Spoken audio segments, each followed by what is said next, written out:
আওয়ামী লীগ সন্ত্রাসী বাহিনীদেরকে আপনাদের প্রতিহত করতে হবে। প্রয়োজনে বাংলাদেশের সকল জনগণ গোপালগঞ্জে গিয়ে একটা আওয়ামী লীগ ধরে জবাই করে হত্যা করতে হবে। যৌথ বাহিনীর রাতভর অপারেশন ডেভিল হান্টে আওয়ামী লীগের সাধারণ সম্পাদক ওবায়দুল কাদের আটক হয়েছে। আজ সকালে গণমাধ্যমকে এই তথ্য নিশ্চিত করে পুলিশ সুপার এবং জিএমপি। সামনে তার মানে তীর যেখানে মারতে চাইছে সেখানেই লাগছে। অনেকেই ধরা পড়বে ভাই, কারণ কি জানেন, আর ওই যে আমি বলছি তীর যেখানে মারতে চায় সেখানেই লাগে, এই টাইমই তো দরকার। এটা তো জুলাই মাস ভাই, এই জুলাই মাসে দেখেন আসল চেহারাটা বাইরে চলে আসলো। পালাবো না, কোথায় পালাবো, সেই ওবায়দুল কাদেরের গ্রেফতার করা হয়েছে। খবরে বলা হচ্ছে আওয়ামী লীগের সাধারণ সম্পাদক সড়ক ও পরিবহন মন্ত্রী ওবায়দুল কাদের এমন ভাবে অপারেশন সাকসেসফুল করুন, এমন ভাবে গ্রেফতার করুন যাতে আওয়ামী লীগ, ছাত্রলীগ, যুবলীগ প্রত্যেকে এমন ভাবে দৌড় দেয় যেমন আজান হলে শয়তান দৌড় দিয়ে নাকি দেয়ালে টাক খায়। শেখ হাসিনার নেতৃত্বাধীন এক দানবীয় সরকারের অন্যতম এক গুরুত্বপূর্ণ দানব ধরা পড়েছেন, তাকে গ্রেফতার দেখানো হয়েছে। শেখ মুজিবের কুলাঙ্গা বাচ্চাগুলাকে ধরে ধরে নাকি এখন টঙ্গী পাড়া পাঠাচ্ছে শেখ মুজিবের কাছে পাঠিয়ে দিচ্ছে শেখ মুজিবের অপদার্থ কুলাঙ্গা সন্তানগুলাকে। স্বাধীন বাংলাদেশে গোপালগঞ্জ নামে বেগম জিয়া যিনি বলেছিলেন বাংলাদেশে গোপালগঞ্জের নাম বদলে দেওয়া হবে। মুজিববাদকে কবর দিব, গোপালগঞ্জের নাম নিশানা নিশ্চিহ্ন করে দিব। সারা বাংলাদেশে আওয়ামী লীগ ধরে ধরে গিরায় গিরায় পেটানো হবে। গোপালগঞ্জের ঘটনায় বাংলাদেশ সেনাবাহিনী প্রশংসায় ভাসছে। সবাই বলছেন যে সেনাবাহিনী কি কাজে লাগছে, সেনাবাহিনীকে মানুষ স্যালুট দিচ্ছে। এনসিপি হচ্ছে বাংলাদেশে গণ অভ্যুত্থানের 24-এর ফেস। তাদেরকে যদি মনে করে থাকেন আজকে তাদেরকে আহত করে তারা মাইর খাইছে তো ভালো হয়েছে, তারা পরশুদিন আমার নেতারে গালি দিছিল, মনে রাখবেন পরশুদিন কিন্তু আপনিও মাইর খাইবেন। দর্শক, গতকালকে এনসিপি নেতাকর্মীদের উপর হামলা এবং সংঘর্ষের পর এবার নতুন দাবি উঠছে। দর্শক, সাবেক প্রধানমন্ত্রী বেগম খালেদা জিয়া গোপালগঞ্জের নাম পাল্টিয়ে দিতে চেয়েছিলেন। এবার সত্যি সত্যি সেই দাবিটি কিন্তু জোরালো হয়ে উঠছে। এবার নতুন করে এই দাবিটি তুলেছেন মেজর জিয়া, যেই মেজর জিয়াকে কেন্দ্র করে সাংবাদিক ইলিয়াস একটি ডকুমেন্টারি ভিডিও তৈরি করেছিল। দর্শক, তিনি বলেছেন গোপালগঞ্জের নাম পাল্টিয়ে ইসলামাগঞ্জ রাখা হোক। দর্শক, এই দাবিটির সাথে আসলে আপনি একমত কিনা, বা তিনি যে নামটি সাজেস্ট করেছেন সেই নামটির সাথে আপনি একমত হবেন কিনা সেটি তো জানাবেনই, এবং যদি একমত না হয়ে থাকেন তাহলে আসলে গোপালগঞ্জের নাম পাল্টিয়ে কোন নামটি রাখলে আপনি খুশি হবেন, বা আপনি কোন নামটি দিতে চান সেটিও অবশ্যই কমেন্ট বক্সে জানিয়ে দিবেন। এমনকি দর্শক, এই মুহূর্তে এই গোপালগঞ্জকে কেন্দ্র করে সরকারের সিদ্ধান্ত ঠিক কি হতে চলেছে এবং সেনাপ্রধান ঠিক কি নির্দেশনা দিয়েছেন দর্শক, সেটারও বিস্তারিত আলোচনা কিন্তু দেখতে পারবেন। বিশেষ করে ইনকিলাব মঞ্চের নেতা হাদি বলেছেন যদি গোপালগঞ্জ থাকে তবে ইন্টারিম থাকবে না, অর্থাৎ ইউনূসের সরকার থাকবে না, বা যদি গোপালগঞ্জ থাকে তাহলে সেনাপ্রধান ওয়াকারুজ্জামান থাকবে না, যদি গোপালগঞ্জ থাকে তাহলে পুলিশ প্রধান থাকবে না। এবং তিনি কিন্তু 24 ঘন্টার একটি আলটিমেটামও দিয়েছেন যে 24 ঘন্টার মধ্যে গোপালগঞ্জকে তছনছ করে দিতে হবে। দর্শক, যেই বক্তব্যটিও কিন্তু আপনাদের শোনাবো। এরই সাথে সাথে আপনাদের একটি কথা স্মরণ করিয়ে দিতে চাই, সাবেক প্রধানমন্ত্রী শেখ হাসিনা যখন ভিডিও কলে বার্তা দিতে চেয়েছিল ঠিক তখনই পিনাকি ভট্টাচার্য সহ বেশ কিছু অ্যাক্টিভিস্টের নির্দেশনায় বঙ্গবন্ধুর স্মৃতি বিজড়িত 32 নাম্বার বাড়িটি কিন্তু ভেঙে ফেলা হয়েছিল, অর্থাৎ অ্যাকশনের রিয়াকশন হিসাবে কিন্তু সেটা হয়েছিল। এবার আওয়ামী লীগ অ্যাকশন হিসাবে এনসিপির নেতাকর্মীদের উপর যে হামলাটি চালিয়েছে এর রিয়াকশনটা সেনাপ্রধান এবং রাষ্ট্রপতির উপর দিয়ে যাওয়া উচিত হবে কিনা সেটা কিন্তু এখন বোঝা যাচ্ছে না। তাই বলবো দর্শক, যারা ভিডিওটি অন করছেন তারা অবশ্যই নিউজটি না টেনে সম্পূর্ণ মনোযোগ সহকারে দেখবেন, তাহলে এই মূল বিষয়গুলো বা আসল তথ্যগুলো জানতে বা বুঝতে পারবেন। তো দর্শক, আমি আর বেশি কথা বাড়াবো না। আমি ভিডিও শুরুতেই আপনাদের যে ভিডিওগুলোর অংশ বিশেষ দেখিয়ে শুরু করেছিলাম সেই ভিডিওগুলোর বিস্তারিত আলোচনা দেখাবো। তবে তার আগে বলি, যারা এখনো চ্যানেলটি সাবস্ক্রাইব করেননি সকলে চ্যানেলটি সাবস্ক্রাইব করে পাশে থাকা বেল আইকনটি বাজিয়ে দিবেন, আর যারা ইতিমধ্যে সাবস্ক্রাইব করে রেখেছেন তাদের সকলকে অসংখ্য ধন্যবাদ। তো চলুন একটি লাইক দিয়ে আমরা ধারাবাহিকভাবে সবগুলো ভিডিওর বিস্তারিত আলোচনা দেখে আসি।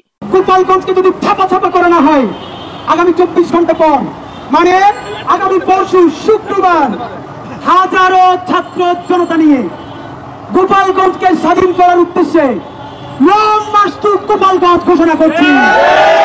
গোপালগঞ্জ থাকলে ইন্টারিম থাকবে না, গোপালগঞ্জ থাকলে ওয়াকার সাহেব থাকবে না, গোপালগঞ্জ থাকলে পুলিশের আইজিপি থাকতে পারবে না।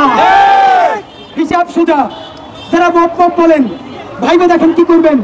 সময় আগামীকাল 24 ঘন্টা।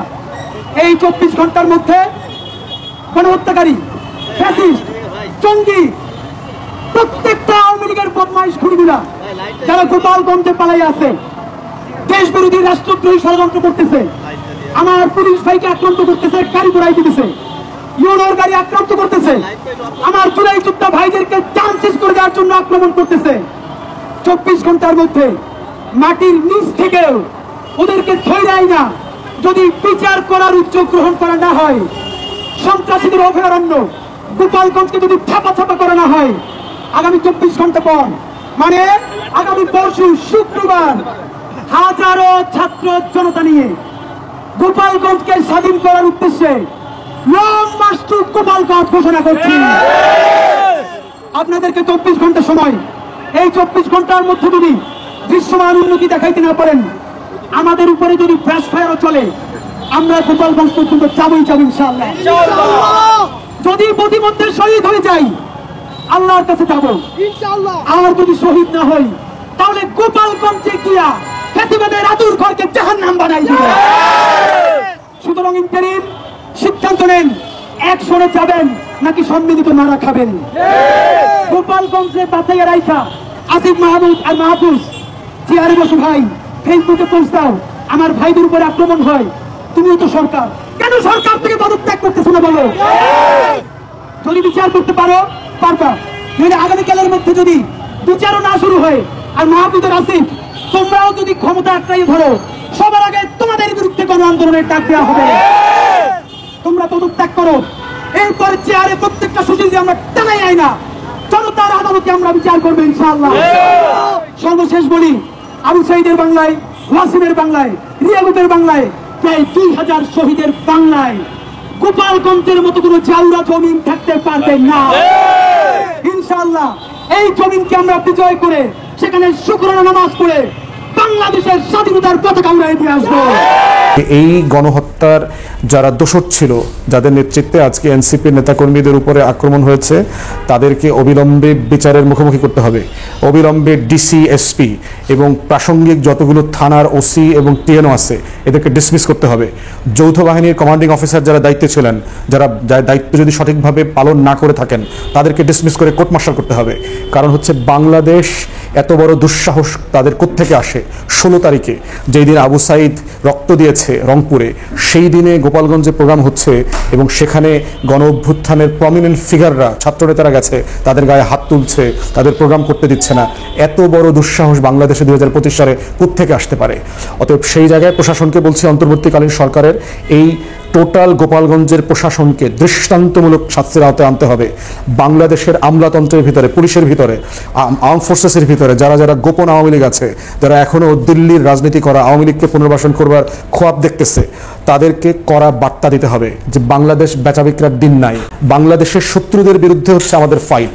বাংলাদেশের শত্রু হচ্ছে দিল্লি, বাংলাদেশের শত্রু হচ্ছে আওয়ামী লীগ, জাতীয় পার্টি, 14 দল, তার যে সাংস্কৃতিক সংগঠন আছে এবং পতিত স্বৈরাচারের যে দালাল আছে আমাদের আমলাতন্ত্রে, পুলিশে এবং সশস্ত্র বাহিনীগুলোতে, এরা হচ্ছে বাংলাদেশের শত্রু। সেই শত্রুদেরকে আইডেন্টিফাই করে সম্মিলিতভাবে আমাদেরকে ফাইট করতে হবে। অতএব এনসিপির এই ঘটনাটা হচ্ছে একটা কেস স্টাডি যে বাংলাদেশে কিভাবে গণ অভ্যুত্থানকে ব্যর্থ করবার জন্য চেষ্টা করা হচ্ছে। তাই আমাদের সবার অত্যন্ত সহনশীল, বাস্তববাদী হওয়া এবং সেই রকম আচরণ করা জরুরি। কারণ বিপদ নিজেরা নিজেরা ভাইয়ে ভাইয়ে যুদ্ধ করে এমন কুমির ডেকে নিয়ে আসবেন, তখন কিন্তু আবার হাসিনার মতো করে এই ফাঁদে পড়তে হবে। ওই ফাঁদ থেকে কিন্তু আমরা তখন বাঁচতে পারবো না। অতএব সেই জন্য এই ভ্রাতৃঘাতী যুদ্ধ বন্ধ করেন।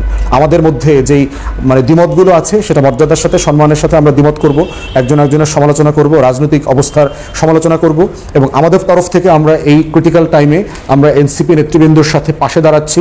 আমাদের রাজনৈতিক মতবিরোধ অথবা দ্বিমত যার যেখানে থাকুক, এবং একইভাবে আমি সকল রাজনৈতিক শক্তিকে, দেশের সকল গণ অভ্যুত্থান দেশপ্রেমিক শক্তিকে আহ্বান করছি যে আপনারা সবাই এনসিপির পক্ষে থাকেন। কারণ এনসিপি হচ্ছে বাংলাদেশে গণ অভ্যুত্থানের 24-এর ফেস। তাদেরকে যদি মনে করে থাকেন আজকে তাদেরকে আহত করে তারা মাইর খাইছে তো ভালো হয়েছে, তারা পরশুদিন আমার নেতারে গালি দিছিল, মনে রাখবেন পরশুদিন কিন্তু আপনিও মাইর খাইবেন। একই শত্রুরা আমাদের সবাইকে একজনকে দিয়ে আরেকজনকে পিটাচ্ছে। অতএব নিজেদের ভিতরে এই বাস্তবতাগুলো মনে রাখেন। সবাই কাঁধে কাঁধ মিলায় আজকে এনসিপির পাশে দাঁড়ান, শুধু গোপালগঞ্জে না সারা বাংলাদেশে দাঁড়ান। সবাই মিলে পাশে দাঁড়ালে যেটা হবে, আমাদের কমন শত্রু দিল্লির গোলাম যারা আছে, যারা লেন্দুর দর্জি আর মির্জাফরের মতো করে বাংলাদেশকে ব্যর্থ করবার চেষ্টা করছে, তাদেরকে পরাজিত করি সবাই মিলে। এটাই হচ্ছে আজকে গোপালগঞ্জের ঘটনা থেকে শিক্ষা। এবং গোপালগঞ্জের প্রশাসনের ব্যাপারে খুব সিরিয়াসলি আমরা অ্যাকশন দেখতে চাই। পুলিশের আইজিকে জবাবদিহি করতে হবে, র্যাবের চিফকে জবাবদিহি করতে হবে, যৌথ বাহিনীর কমান্ডিং অফিসারকে জবাবদিহি করতে হবে, স্বরাষ্ট্র উপদেষ্টাকে জবাবদিহি করতে হবে। এই স্বরাষ্ট্র উপদেষ্টার ব্যাপারে আমরা বারবার বলেছি, একটা আপাদমস্তক অকাল কমান্ডো ইনকম্পিটেন্ট লোক, তার দায়িত্বে থাকার কোনো অধিকার নাই। তার মতো একটা অযোগ্য লোককে এখানে দায়িত্ব দিয়ে যেটা হয়েছে, বাংলাদেশের আইন শৃঙ্খলার বিষয়ে জনগণের যে আস্থা তৈরি হওয়ার দরকার ছিল সেটা তৈরি হচ্ছে না। এবং এরকম একটা অকাল কমান্ডো লোককে দিয়ে নির্বাচনের আইন শৃঙ্খলা পরিস্থিতি রক্ষা করা যাবে না। অতএব এই লোকটাকে এখনই সরাইতে হবে। ভালো যোগ্য লোকদেরকে, টাফ লোকদেরকে দায়িত্ব দিতে হবে, যারা গণ অভ্যুত্থানের পক্ষে শক্তি ছিল এবং জেনুইনলি বাংলাদেশের আইন শৃঙ্খলা বাহিনী বোঝেন, বাংলাদেশের আইন শৃঙ্খলা বাহিনীর অবস্থা বোঝেন, যেন এই ধরনের ঘটনা, সেটা চাঁদাবাজি হোক, খুন খারাপি হোক, বিশৃঙ্খলা হোক, তারপরে হচ্ছে মবের নামে যে ঘটনাগুলো আওয়ামী লীগ এবং তার দোসররা করবার চেষ্টা করছে, এবং গোপালগঞ্জের ঘটনার মতো ঘটনা যেন আর ফিউচারে না ঘটে, আমরা সেটা দেখতে চাই। গোপালগঞ্জের ঘটনায় বাংলাদেশ সেনাবাহিনী প্রশংসায় ভাসছে। দর্শক, সবাই বলছেন যে সেনাবাহিনী কি কাজে লাগছে, সেনাবাহিনীকে মানুষ স্যালুট দিচ্ছে। তো বাংলাদেশের রাজনীতিতে যেখানে ওয়াকারকে নিয়ে নানা সমালোচনা, সেখানে সেনাবাহিনীর উপর জনগণের এই আস্থা এবং এই প্রশংসা, এটা রাজনীতিতে তাৎপর্যপূর্ণ। এটা কিসের বার্তা দেয়? দর্শক, প্রথমে একটু আপনাদেরকে বুঝিয়ে নিই যে সেনাবাহিনীর কেন প্রশংসা করছে। প্রথম কথা হচ্ছে যে আমাদের বিপ্লবের মহানায়কেরা আসমাত শারজিসরা সেনাবাহিনীর ট্যাঙ্কের মধ্যে ঢুকে নিরাপদ আশ্রয়ে এসেছেন। সেনাবাহিনী এই কাজটা করতে পেরেছে, এটা অসাধারণ, জীবন বাঁচিয়েছে। এক। দ্বিতীয় হচ্ছে এখন পর্যন্ত গোপালগঞ্জে আওয়ামী পান্ডাদের যে কয়টা উইকেটের পতনের খবর পাওয়া যায়, আওয়ামী পান্ডারা বলছে 9 উইকেটের পতন, মানে 9 জন জয় বাংলা হয়ে গেছে, ওদের আব্বা মুজিবের কাছে চলে গেছে 9 জন। তো যতটুকু হয়েছে বলা হয়ে থাকে এগুলো সব সেনাবাহিনীর অবদান, যে সেনাবাহিনীর পারানি বা গুলি বা যাই হোক এগুলোর ফলে হয়েছে, বা পিটানি। আবার ছাত্রলীগকে ধরে পিটিয়ে পারিয়ে জনগণের মন জয় করেছে সেনাবাহিনী। জনগণ তো সেনাবাহিনীর প্রশংসা করবেই। আবার আপনারা জানেন কারফিউ জারি করা হয়েছে, আর কারফিউ বাস্তবায়ন বেসিক্যালি সেনাবাহিনীর দায়িত্ব। পুলিশ একদম ব্যর্থ, বরং পুলিশ একটা কঠিন বেকায়দায় পড়লো। কেন্দ্রীয় পুলিশ কি বার্তা দেয় কিংবা কি ব্যাখ্যা দেয় আমি জানি না, তবে জুলাই বিপ্লবের পর পুলিশের সামনে যে সুযোগ ছিল যে জনগণের পুলিশ হয়ে ওঠার, কিন্তু না, এই গোপালগঞ্জের ঘটনায় একদম ব্যর্থতার পরিচয় দিয়েছে। যেখানে হাসনাত আব্দুল্লাহ অস্ত্রধারী সন্ত্রাসীদের দিকে বজ্রকণ্ঠে হুঙ্কার দিয়ে এগিয়ে যাচ্ছিলেন, সেখানে পুলিশ সদস্যরা 2-4 জন ছাত্রলীগ দেখে পালিয়েছে। এবং এই যে ঘটনা ঘটবে এটা পুলিশ জানতো। বিভিন্ন জায়গা থেকে, ঢাকার বিভিন্ন জায়গা থেকে আওয়ামী সন্ত্রাসীরা গোপালগঞ্জে হামলা করতে গিয়েছে, কিছুদিন যাবত প্রস্তুতি নিয়েছে, পুলিশ সব জানতো, অথচ পুলিশ এই বিষয়ে উদাসীন ছিল। অতএব পুলিশ একটা কঠিন ধরা খেলো। এর বিপরীতে সেনাবাহিনীর যে অ্যাকশন, হ্যাঁ, সেনাবাহিনীর সমালোচনা করেছে নাসিরুদ্দিন পাটোয়ারিরা, এবং সেনাবাহিনীর সমালোচনা আমরা করবো, সেনাবাহিনী তো ফেরেস্তা না, 1000বার সমালোচনা করবো, কিন্তু তারপরও আওয়ামী লীগের যদি 9 উইকেটের পতন ঘটে থাকে, বা মিনিমাম 4-5 উইকেটের পতন তো ঘটবে, এবং কারফিউ বাস্তবায়ন এবং আরো হামলাকারীদের গ্রেপ্তার করা, অবশ্যই মামলা হবে, যৌথ বাহিনীর অভিযান চলবে, চিরুনি অভিযান চলবে, ইন্টারনেট নাকি বন্ধ করে দেওয়া হয়েছে, এরকম খবরও আওয়ামী বিভিন্ন পেজ থেকে সরানো হচ্ছে। গোপালগঞ্জ গণহত্যা দিবস হিসেবে ঘোষণা দিয়েছে আওয়ামী লীগ। তো যে কারণে আওয়ামী লীগ তছনছ হয়ে গেছে, সেই কারণ হচ্ছে সেনাবাহিনী। এখন সেনাবাহিনী আওয়ামী লীগকে যে পিটিয়েছে, এবার সেনাবাহিনীর প্রশংসা করছে জনগণ। কিন্তু এখানে মজার ঘটনা আছে। দেখেন, আওয়ামী লীগ এক এক সময় এক একটা গুজব নিয়ে আসতো না মাঝখানে, কিন্তু তাদের সর্বশেষ ভরসা ছিল ওয়াকার। এই যে সিদ্দিকী নাজমুল্লাহ বা আওয়ামী লীগের লোকজন বলতো যে ওয়াকারের দিকে তাকিয়ে জাতি, অথবা ওয়াকারও তো রিফাইন্ড আওয়ামী লীগ রিপ্যাট্রিয়েশনের প্রজেক্ট নিয়েছিল, মনে আছে? যে না, ওয়াকারই হয়তো তাদের রক্ষা করবে। সেনাবাহিনী ধন্যবাদ, সেনাবাহিনীকে প্রশংসা করে আওয়ামী লীগের পালাতক লোকজন বিভিন্ন ফেসবুক পোস্ট দিত। আমি আসছি সেদিকে, যে বিএনপির আশা বর্ষা শেষ, এটা কেন বললাম? আওয়ামী লীগ বিএনপির একসাথে আশা বর্ষা শেষ। তো দর্শক, এখানে মজার যে বিষয়টা, যে সেনাবাহিনীকে অনেক রেসপেক্ট করা শুরু করেছিল, যদিও প্রথমে গালাগালি করতো যে সেনাবাহিনী বেইমানি করেছে বলে হাসিনা পতন হয়েছে, কিন্তু আবার ওয়াকারকে যেহেতু বিপ্লবীরা সমর্থন করেছিল, সমালোচনা করেছিল, এরপরে আওয়ামী লীগ আবার সেনাবাহিনীর প্রশংসা শুরু করেছে, না সেনাবাহিনী আছে, সেনাবাহিনী নিউট্রাল, মুক্ত এবং কত কথা। কিন্তু আজকে যে পিটানি খেয়েছে সেনাবাহিনীর, স্পষ্ট হয়ে গেছে যে আওয়ামী লীগ যেটা নাম দিয়েছে গোপালগঞ্জ গণহত্যা দিবস, এই সেনাবাহিনী আর ভুলেও আওয়ামী লীগের পক্ষ জীবনে নিবে না, বা যদি কোনোভাবে আওয়ামী লীগ আসতে পারে, এই সেনাবাহিনীকে ধরে ধরে গুম করবে, যেরকম সর্বশেষ হাসিনা ক্ষমতায় থাকতে জামাত শিবির ধরে ধরে গুম করতো, ভারত বিরোধীদের ধরে ধরে হত্যা করতো, ওইরকম এবার সেনাবাহিনী সদস্যদেরকে ধরে ধরে হত্যা করবে। এই কারণে সেনাবাহিনী জীবনে আর আওয়ামী লীগকে আসতে দিবে না। আর একটা ওয়াকার হাসিনার আত্মীয়, বা হাসিনা ওয়াকারকে বানিয়েছেন, হোয়াট এভার, ওয়াকার যদি ভালো হয়ে যান আমরা তাকে ফিল্ড মার্শাল বানিয়ে রাষ্ট্র গঠনে কাজে লাগাতে চাই, কিন্তু তিনি উল্টোপাল্টা করলে তাকে আমরা বরখাস্ত করতে চাই, জনগণ বরখাস্ত চাই। তো ওয়াকার ভালো হতে বাধ্য। আর দ্বিতীয় কথা হচ্ছে যে আমাদের সেনাপ্রধান ওয়াকার আর সেনাবাহিনী এক না। আমাদের জুলাই বিপ্লবে সেনাবাহিনীতে at the end of the day জনগণের পক্ষে ছিল। এটা হয়েছে সৈনিকদের কারণে এবং নিম্নপদস্থ অফিসারদের কারণে। অতএব ব্যক্তি সেনাপ্রধান যাই হোক, সেনাবাহিনী ঠিক আছে, এটা একটা দিক। আর একটা হচ্ছে যে ওভারঅল সেনাবাহিনীতে যেরকম স্ট্রং চেইন অফ কমান্ড থাকে, তাতে ওয়াকারের নির্দেশ ছাড়া এভাবে গোপালগঞ্জের আওয়ামী পান্ডাদের পাছা লাল করে দিতে পারে না, বা 8-9 জনকে একদম ওদের আব্বা মুজিবের কাছে পাঠিয়ে দিতে পারে না। এটা হয় না। এটা কেন হয়েছে? ওয়াকারের নির্দেশই হয়েছে। অতএব এই ওয়াকার আর আওয়ামী লীগকে আনবে আর এই ওয়াকারের উপর আস্থা রাখবে? হাসিনাকে ঘাট ধরে ওয়াকার পাঠিয়েছে, পালাতে বাধ্য করেছে, আবার ওয়াকারের আন্ডারেই গোপালগঞ্জের পাছা লাল করে দিয়েছে, এবং গোপালগঞ্জের নাম কিন্তু থাকবে না, এটা আপনি নিশ্চিত থাকেন। এই আওয়ামী লীগ সন্ত্রাসী বাহিনীদেরকে আপনাদের প্রতিহত করতে হবে। প্রয়োজনে বাংলাদেশের সকল জনগণ গোপালগঞ্জে গিয়ে একটা আওয়ামী লীগ ধরে জবাই করে হত্যা করতে হবে। কারণ নিষিদ্ধ সংগঠন ছাত্রলীগের প্লাবাইন কেমন করে দুঃসাহস হয়, আজকে যে সূর্য সন্তান যাদের নেতৃত্বে এই বাংলাদেশে আমরা ফেসিবাদ দূর করতে পেরেছি, সেই নেতাদের উপর আজকে হামলা হয়েছে। আজকে এনসিপির নেতা কর্মীদের উপরে হামলা করেছে, আগামীকাল আমাদের উপরে করবে না, তার গ্যারান্টি কে দেবে? পরশুদিনকা অন্য রাজনৈতিক দলের নেতা কর্মীদের উপরে হামলা হবে না, তার নিশ্চয়তা কে দেবে? এর জন্য সম্পূর্ণ দায় কে নেবে? বাংলাদেশ সরকারের যেই গভর্নমেন্ট আছে, ইউনুস গভর্নমেন্টের নিতে হবে। কারণ আইন শৃঙ্খলা বাহিনী ওখানে অসহায় ছিল, নীরবতা ভূমিকা পালন করছে। আজকে যেই ধরনের হামলা তারা পুলিশের উপরে করেছে, আগামীকালকে আপনারা প্রস্তুত থাকেন, আমাদেরও প্রস্তুত থাকতে হবে। আগামীকাল যে আমাদের উপরে এই ধরনের হামলা হবে না, তার গ্যারান্টি এবং তার নিশ্চয়তা কোন সরকার দেবে? এর জন্য আমরা আমজনতা দলের পক্ষ থেকে তীব্র নিন্দা প্রতিবাদ জানাচ্ছি এবং বাংলাদেশের দেশবাসীকে আপনাদেরকে প্রস্তুত থাকার আহ্বান জানাচ্ছি। এই আওয়ামী লীগ সন্ত্রাসী গুন্ডা বাহিনী এখনো তাদের দুঃসাহস হয়, তাদের এখনো সাহস আছে যে দেশের রাজনৈতিক ব্যক্তিদেরকে দমন করা। এই সাহস কিন্তু পেয়েছে এই গভর্নমেন্টের জন্য। আমি দেশের প্রত্যেকটা নাগরিককে বলবো, আপনারা আওয়ামী লীগকে প্রতিহত করেন, নয়তোবা সামনে ভয়াবহ দিন আসতেছে, সামনে নির্বাচন নিয়ে পয়তারা চলতেছে। এই নির্বাচনকে বানচাল করার জন্য আওয়ামী লীগ দিল্লিতে বসে এই ধরনের পরিকল্পনা করতেছে। প্রিয় বাংলাদেশের নাগরিকবৃন্দ, এই হামলার জন্য দায়ী নিতে হবে দেশের আইন শৃঙ্খলা বাহিনীর। কারণ আইন শৃঙ্খলা বাহিনী এখানে নীরবতা ভূমিকা পালন করছে। কেমন করে দুঃসাহস হয়, ছাত্রলীগের পোলা বাহিনী এখনো বাংলাদেশে ঘোরাফেরা করে, ওই সন্ত্রাসীরা কিভাবে, এই খুনিরা কিভাবে এখনো গোপালগঞ্জে বসবাস করে।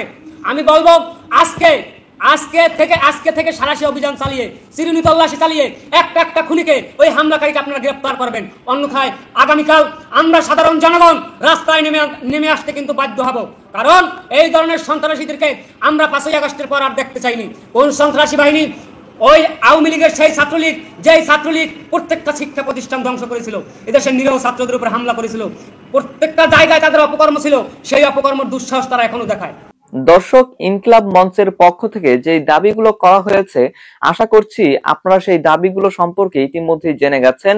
এখন এই দাবিগুলোর সাথে আপনি একাত্মতা পোষণ করবেন কিনা, তিনি যে কথাগুলো বলেছেন সেগুলোর সাথে একমত হবেন কিনা, সেটি অবশ্যই কমেন্টে জানাবেন। দর্শক, ভিডিওটি ছিল এ পর্যন্তই। ফিরছি পরবর্তী নিউজে নতুন কোনো টপিকে। আল্লাহ হাফেজ।